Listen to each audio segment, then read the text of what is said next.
This week on In the Shop with James, we do a tool review on this Hitachi miter saw.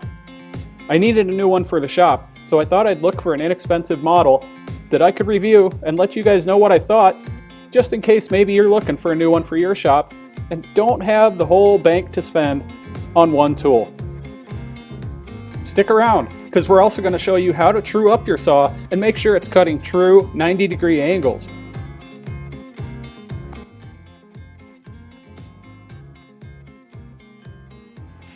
Alright, you may notice my table is empty. Nothing. It's cleaned off, it's ready for the next project. But you may also notice something else is missing, and there's a little bit of a hole, so to speak. Well, put an ad in our local for sale postings and sold my old miter saw. So, needed to get a replacement.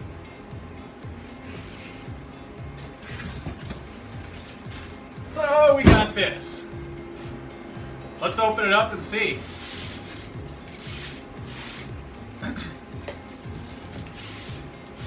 So my old saw was just that, an old saw. Had it for a handful of years, did its time, served me well. It was a good saw, but I figured it was time to upgrade. I wanted something dedicated just for the shop, something that I don't need to take out of the shop for any other reason. I've got another 10-inch saw for that. I'm excited about it. I've got a lot of other Hitachi tools that have treated me well over the years, and I figured let's pull the trigger on this one and see how it does.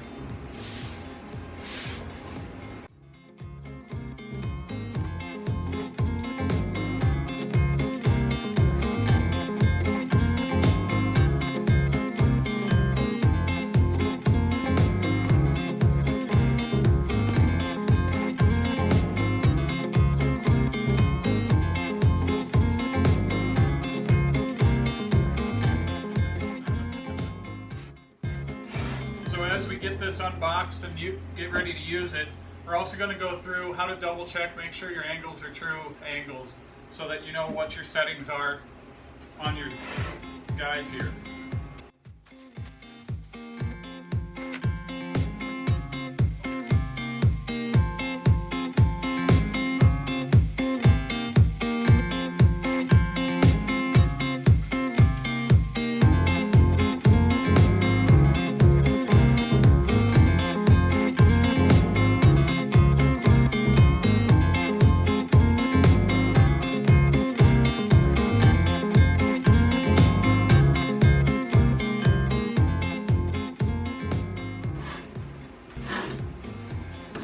Okay, so we have our new 10-inch miter saw out of the box. This is a Hitachi 10F CG. We got it out of the box. Got the bolt, the shipping bolt removed so that we can get the miter adjustment screw out. And the new one goes in pretty easily, tightens down nicely. One thing I will say already that I like more than my old saw, my old one was real notchy. This one feels real smooth in its movement. We'll see once we start making some cuts how that actually works. It's got the presets for 30, 22.5, 15, and of course 45, as you would expect. We also got the bevel vertical adjustment set at 0 at the moment. We're going to take our square and just set it up against the blade.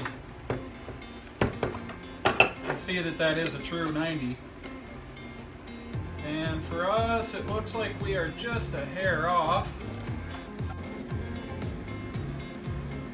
Okay, going to double check our alignment and get the saw tuned just to be functional. So I think you can see it there in the camera. See that slight gap towards the bottom? We're touching up top, and there's almost an 1/8 inch on the bottom there. So we're going to adjust the screw here. We're going to adjust the screw here. This bolt, you can see it a little better without the saw in place. This bolt here, either tighten it or loosen it to get the stop to land. We want it to land right on 0 so that every time we reset our saw, it's at a true true 90-degree angle for our cuts, so we get clean, straight cuts. We're going to go ahead and do that now.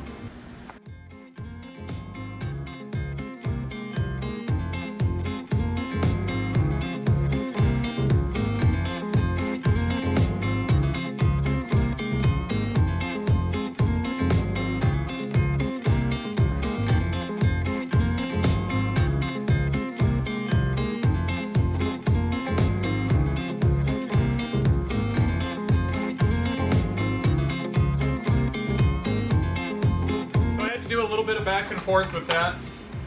As you tilt the saw over this way, you're going to gain a gap on the bottom side of the blade. So as the saw tilts, you're going to touch here, but you're going to gain a gap. So in order to shrink that gap up, you want to tighten that screw down so that the stop can go a little bit farther over and lay over to a true 90 degrees. So we've got that set. Let's double check. A couple cuts on here. Get started using this thing and make sure it's square. Now we're going to be using this saw straight out of the box. Haven't done anything except double check our angle and get that set for the stop. That said, we're just using the stock blade, which this is a little bit less expensive saw, and so is the blade. This is a very cheap blade. We're going to use it for testing purposes, but we'll swap it out before we do any real projects.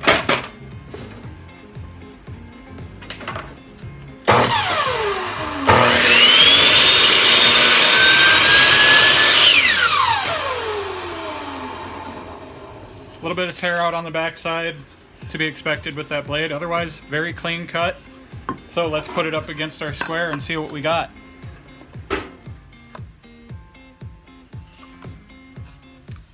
Perfect.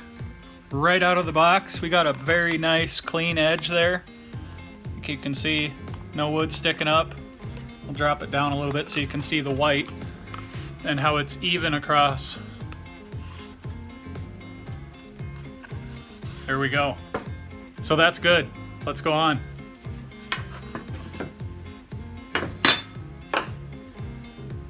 Okay, we've checked the 0 degree. I see that while I do have a perfect square cut here, my angle finder is probably about a half a degree off. So I'm going to take that screw loose and adjust that.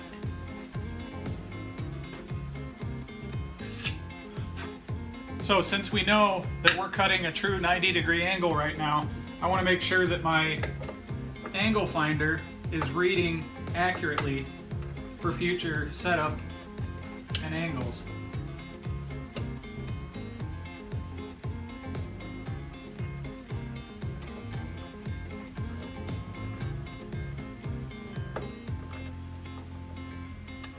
All right, we've got that set on 0. We're almost ready to do some work. Now first, before we do that, let's go ahead and double check our 45-degree setting and see what we get there.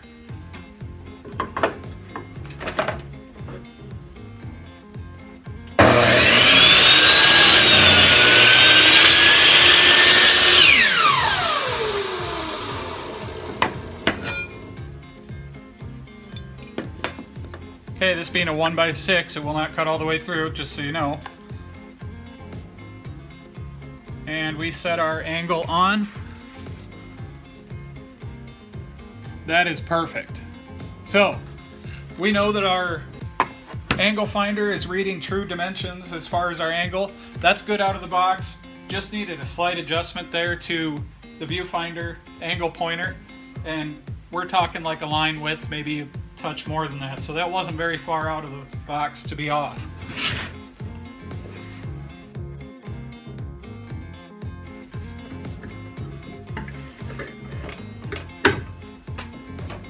Overall, the function of it, the slide seems real smooth. Granted, it's new, no sawdust buildup there yet, so we'll keep an eye on that and keep it clean so it functions properly. One thing to keep an eye on with your miter saws are your stop screws for when you set your bevel. These can get sawdust built up on them, and even though you wipe it off, some of it might actually stick there because of the sap in the wood. You want to make sure those are always clean, or you're not going to get an accurate 90-degree cut, or if you're using a bevel, you might not get that true 45 or 33 or 22.5 or whatever angle that you're looking for.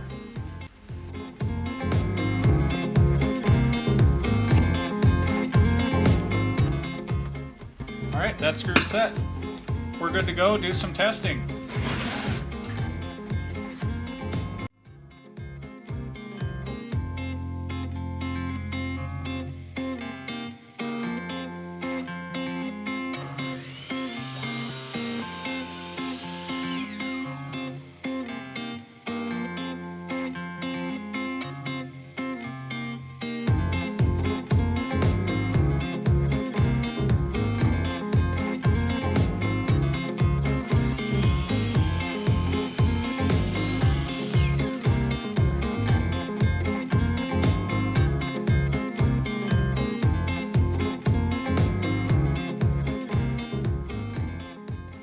Actually makes some pretty clean cuts for being a cheapo blade. I think they maybe could have stepped the blade quality up just a touch, but other than that, so far, pretty happy with it. Cuts through two boards like they're not even there, even with the less efficient blade inside. So I think swap out our blade for something of a better quality and we'll be good to go. All right, so we're done unboxing our new 10-inch Hitachi saw. And so far, pretty happy with it. We're going to keep using it, obviously, and see how it pans out. If it's not a good fit, we'll put it up for sale and buy a new one, try a different one. Can't wait to see what we build with it. Overall, I would say this is actually a pretty good saw for the money. The cost is approximately $100 depending on where you find it. And I'll put a link in the description if you'd be interested in looking at one and picking it up for yourself. Thanks for spending some time with us this week. We'll see you next week on our next project.